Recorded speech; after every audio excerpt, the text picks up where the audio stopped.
Allô? Ok. Let's go. Allô gang, Charles-Antoine ici. Donc, comme j'avais dit dans mon petit teaser, je m'appelle Charles-Antoine et je suis un photographe. Par contre, il est rendu 11h30 et ça me tente pas de sortir dehors et de prendre des photos. Donc, qu'est-ce que je vais faire à la place? Je vais vous montrer un peu ma collection de caméras que j'ai déjà. Donc, la première que je vais vous montrer, en fait, c'est celle que je trouve un peu la moins spéciale. C'est une vieille camcorder de Sony. Ça appartenait à mon père. C'était c'est une vieille caméra. Mon père utilisait ça beaucoup dans le temps que je faisais des concerts de piano. Ça apporte des bons souvenirs. Je la garde dans ma collection de caméras, pas parce que c'est nécessairement une belle caméra, une bonne caméra, une caméra rare que je peux encore utiliser, mais plutôt que ça m'amène des bons souvenirs. Donc je vais commencer avec ça. Maintenant, ça va devenir un peu plus intéressant. Deuxième caméra. Ça, c'est la Nikon FM2. Ça, c'était la caméra de ma mère, en fait. Très bonne caméra. J'ai eu la chance de faire quelques photographies avec. Vraiment bien. C'est une caméra à film. Est encore reconnue et encore beaucoup utilisée ces jours-ci, malgré le fait que ce soit une caméra à film. La qualité de la photographie là-dessus est tellement merveilleuse. C'est magnifique. La prochaine, regardez un peu le même style de caméra, c'est une autre Nikon, mais cette fois-ci, la Nikon N2020. Ça, celle-là appartenait à mon grand-père. Ça, c'est une maudite belle caméra. Elle est noire. Elle a un look un peu des nouvelles caméras d'Olympus, pour ceux qui connaissent. Ils essayent de refaire ce vieux look-là. Mais moi, je suis assez chanceux d'en avoir deux caméras de même. La FM2 et la N2020. Ils ont ce certain charme-là. Et là-dessus, la lentille, vous pouvez voir, c'est une maudite grosse lentille. C'est une lentille telephoto faite par Vivitar. Je vais le mettre à un bon endroit.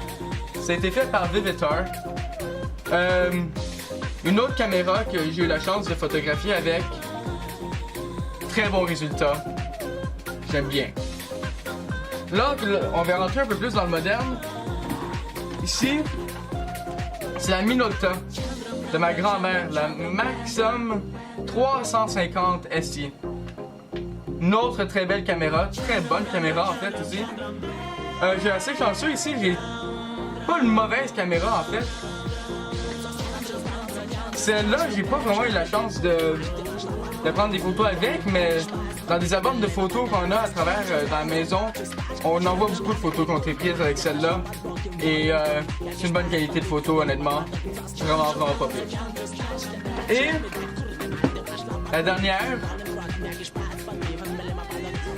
la Sony Auto Handycam. Je pense que c'est la première fois que j'ai le nom de cette caméra-là. Mais ça, c'est comme une espèce de mastodonte. Tu sais, t'as des straps sur les côtés pour être sûr de bien la tenir. Pas de même. C'est comme s'il était un paparazzi. C'est écœurant comment c'est cool d'utiliser cette caméra-là. Tu sais, ça relève sur des tapes. Écœurant. Celle-là, en fait, je pense même plus qu'elle est utilisable ces jours-ci. Ça filmait en peut-être 480p. Pas rien vraiment d'intéressant.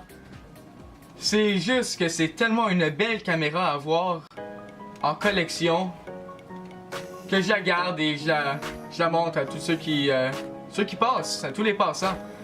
Donc, c'est ça qui est ça. C'est à peu près ça ma collection. Ah! Bien sûr, il manque deux autres caméras. Celle-là que je suis en train d'utiliser, c'est une Canon T5i. J'ai acheté récemment, j'ai acheté l'été passé. À date, j'ai pris beaucoup de photos avec. Je n'ai rien à dire contre cette caméra. Excellente caméra. Si vous cherchez une caméra pour un débutant, vraiment, c'est la caméra à acheter. Ah, sans oublier, vraiment la caméra que j'utilise le plus, mon téléphone, Nexus 5. C'est tout. Merci beaucoup d'avoir écouté. Je suis Charles-Antoine et je suis un photographe.